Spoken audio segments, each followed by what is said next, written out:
Guys, I'm talking about some of Chicago commuter trains and Metro Heritage paint scans for these companies. Now, Chicago didn't just have Amtrak or Metro or Subway. They had tons of companies smushed in this one town. There were tons. Chicago, Northwestern, Milwaukee Road. There's a ton. Even Burlington Northern, known for their freight cars, had Amtrak, had Metro, had Metro trains. Yeah. And of course, BNSF technically counts because they run Metro trains. Here's some of the anniversary paint schemes Metro has made. Representing Northwestern and Milwaukee Road. And the other companies, that's the only ones I know the name for. I'm still gonna count Burlington Northern because they also had green E9 units to pull Metro trains. So I'm gonna count them.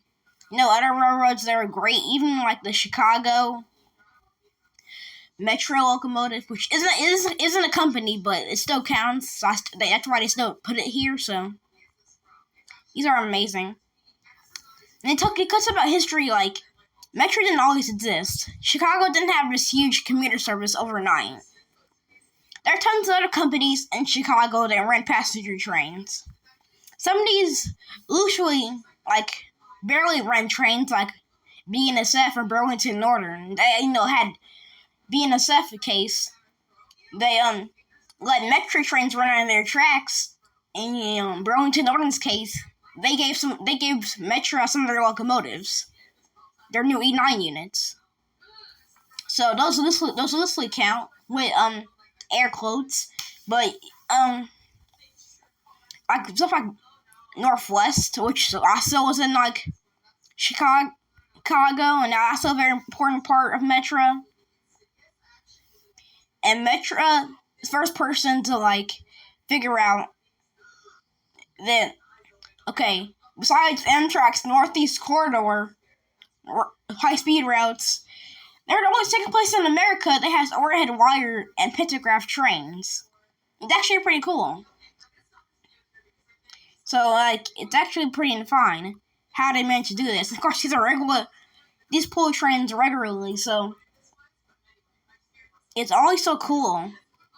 Because there are tons of, passenger train companies in Chicago. A lot of them look defunct, because nowadays it's only, Amtrak, Metro, and Subway that runs in Chicago for passenger. And you can count BNSF loosely, but it's still pretty cool. These fallen flag railroads were amazing. There's a lot of them, and some of the trains are still around. I think there's places you could go to see some of these trains. Sometimes they even run these trains, but there's a ton. There's a ton of stuff I could say, but I don't want to make this like a 5-hour video. But I can tell you about this all the time. It's a long time. Watch Trains Are Awesome video about this. But yeah. But bye.